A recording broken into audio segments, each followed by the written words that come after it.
की फ्रेम्स एक ऐसा एडिटिंग टूल जो आपकी वीडियो को स्मूथ और एंगेजिंग बना सकता है। इस वीडियो में मैं अनलॉक करने वाला अल्टीमेट की frame mastery guide for Alight Motion. अगर आप एडिटिंग में बिगिनर लेवल के हो तो डोंट वरी, वीडियो के एंड तक आप भी की फ्रेमिंग प्रो की तरह कर पाओगे। तो चलो बिना टाइम वेस्ट किए let's dive in. What are keyframes? Keyframe basically points होते हैं टाइमलाइन पे जहाँ किसी ऑब्जेक्ट की प्रॉपर्टीज चेंज होती है, जैसे कि पोजीशन, साइज, रोटेशन या ओपेसिटी। इनकी मदद से आप एक ऑब्जेक्ट को स्मूथली एनिमेट कर सकते हो फ्रॉम स्टार्ट टू एंड। समझ नहीं आया?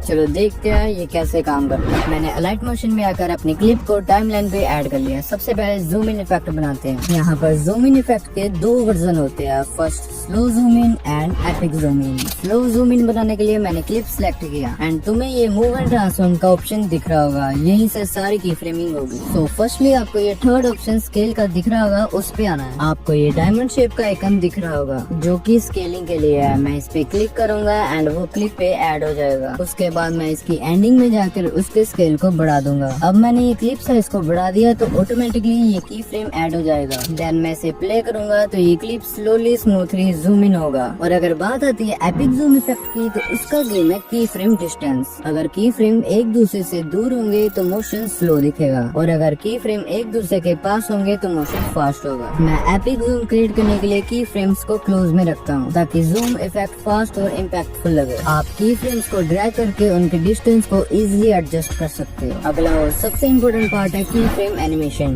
जो कंट्रोल करता है कि मोशन की फ्रेम्स के बीच में कैसे फ्लो करता है। इसमें तीन मेन कैटेगरी होती है, ईज इन, ईज आउट और ईज। पहले ईज इन स्टार्ट होता है स्लो एंड एंड होता है फास्ट। ये मोशन को स्मूथली स्पीड अप करता है। ये ग्राफ अलाइट मोशन प्रोवाइड करता है, सो टेंशन नहीं लेनी। अगला है ईज आउट, जो ईज इन का रिवर्स होता है। स्टार्ट होता है फास्ट, एंड होता है स्लो। ये मोशन को स्मूथली स्टॉप करता है। ये ग्राफ भी अलाइट मोशन में प्रोवाइडेड है। फाइनली ईज एनिमेशन सबसे स्मूथ फ्लो क्रिएट करता है दोनों इफेक्ट्स को कंबाइन करके। शुरुआत होती है स्लो, बीच में स्पीड पकड़ता है और एंड में फिर से धीरे हो जाता है। स्टार्ट और एंड दोनों स्मूथ होते हैं। ये ग्राफ भी अलाइट मोशन प्रोवाइड करता है। अब चलो इन एनिमेशन को एक्शन में देखते हैं। मैं एक कार क्लिप को टाइमलाइन पे ड्रॉप करता हूँ और इसको सिलेक्ट करके मूवमेंट ट्रांसफॉर्म में जाके इसको थोड़ा सा रिसाइज करके इसकी पोजीशनिंग को लेफ्ट साइड पे कर देता हूँ। नाउ इसको एनिमेट करने के लिए क्लिप की स्टार्टिंग में की फ्रेम लगा के प्ले हेड को 2 सेकंड फ्रेम तक आगे ले जाता हूँ एंड कार को राइट साइड मूव करता हूँ। इसको प्ले करके देखते हैं तो ये लीनियर मोशन में एनिमेट हो रहा है। अब इसे और भी कूल बनाते हैं। जस्ट एक ग्राफ के आइकन पे क्लिक करूंगा जिससे ग्राफ एडिटर ओपन होगा। जो एनिमेशन प्रीसेट्स हमने पहले डिस्कस किए थे, सेम इन, आउट और ईज ऑप्शंस वही यहाँ पे भी अप्लाई होते हैं। मैं एक प्रीसेट को चूज करता हूँ और बूम, ग्राफ के हैंडल्स अपने आप एडजस्ट हो जाते हैं। और साथ ही मैं बेजियर हैंडल्स को बिल्कुल अपने हिसाब से एडजस्ट कर सकता हूँ, जिससे मुझे फुल कंट्रोल मिल जाता है एकदम कस्टम एनिमेशन कर्व बनाने के लिए। उससे पहले ये ग्राफ एडिटर को समझ लो। ये एरिया में जो ऊपर नीचे वाले पार्ट है ये स्लो वाले है एंड जो राइट और लेफ्ट वाले है ये फास्ट वाले है।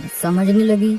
अब मेरी बात ध्यान से सुनो। जैसे कि मैं ये वाले हैंडल को लेफ्ट ऊपर की साइड मूव करता हूँ तो इसका ज्यादा हिस्सा स्लो वाली साइड पे है और दूसरे हैंडल को भी मैं लेफ्ट अप साइड पे मूव करता हूँ तो इसका ज्यादातर हिस्सा फास्ट वाली साइड पे है। तो इस हिसाब से स्टार्टिंग में सुपर फास्ट होगा एंड लास्ट में स्लो। एक और एग्जांपल लेते हैं, जैसे कि इसका ईज वाला प्रीसेट। सो इसको अप्लाई करते हैं एंड आप देख सकते हैं कि इसकी स्टार्टिंग स्लो वाली साइड है एंड लास्ट हैंडल भी स्लो वाली साइड पे है। सो ये सेंटर में फास्ट होगा। जैसे कि ये हैंडल को राइट साइड पे कर देते हैं तो स्टार्ट भी स्लो होगा एंड एंड भी स्लो ही होगा, बट एंड के पहले फास्ट होगा। क्यों? वो आप समझदार है, समझ आएंगे। साथ ही अगर आप ये 3 डॉट्स पे क्लिक करके ओवरशॉट को अनेबल करते हैं तो आप की फ्रेम्स के बाहर भी एनिमेट कर सकते हैं। लाइक अगर मैं इन हैंडल्स को कुछ ऐसा कर दूं तो एक रीबाउंड इन इफेक्ट तैयार हो जाएगा, कुछ ऐसे। इसको ऊपर करने से कुछ ऐसा रीबाउंड आउट ग्राफ तैयार हो जाएगा, जो थोड़ा सा बाउंस इफेक्ट ऐड करते हैं एक्स्ट्रा इम्पैक्ट के लिए। लेकिन बेसिक एनिमेशन के लिए ये जरूरी नहीं होता। ये सेम चीज रोटेशन, स्केल और स्क्रू पे भी अप्लाई होती है। काफी औसम है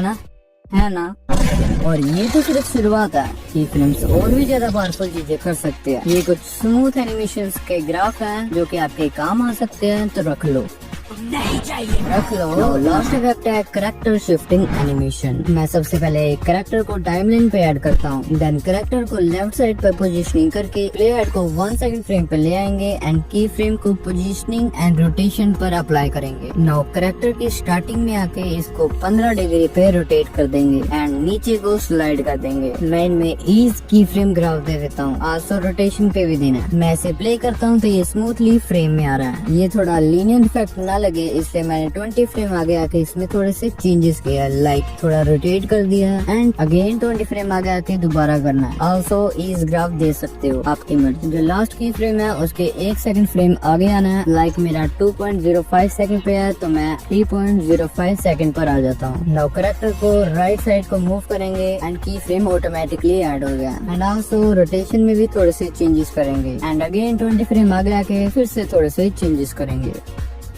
वेट, ये जब स्लाइड कर रहा है इसके पीछे में ग्राफ नहीं है। इसमें सबसे पहले इस ग्राफ को सिलेक्ट करेंगे, कुछ ऐसा क्वाड इस ग्राफ देना है जो सेंटर में एकदम फास्ट हो। आल्सो इस ग्राफ की जगह पर जहाँ पे फास्ट हो रहा है वहाँ पे अपना प्ले हेड रखना है कुछ ऐसे एंड इस लेयर को ये वाला बटन दबा के डुप्लीकेट कर लेना है। नाउ डुप्लीकेट लेयर को सिलेक्ट करना है एंड इसके कलर एंड फिल पे आना है। नाउ ये बटन दबा के अपना दूसरा करेक्टर सिलेक्ट कर लेना है। अब ये फर्स्ट करेक्टर को सिलेक्ट करना है, आपको जहाँ पे प्ले हेड रखवाया था वहीं से ये वाला बटन दबा के इसका अगला पार्ट कट कर देना है एंड डुप्लीकेट लेयर को सिलेक्ट करना है एंड इसका पिछला पार्ट कट कर देना है। अगर आपका डुप्लीकेट लेयर थोड़ा फिट अच्छे से ना बैठे तो उसके कलर एंड फिल पे आके इसको फिट पे सेट करना है एंड स्केल को बढ़ा लेना लाइक फर्स्ट करेक्टर के हिसाब से एंड लास्टली इफेक्ट में जाके मोशन ब्लर नाम से एक इफेक्ट डाल देना जिसकी वैल्यू को 0.50 पर सेट करना है एंड ये दोनों लेयर पे देना है। सो ये रहा फाइनल रिजल्ट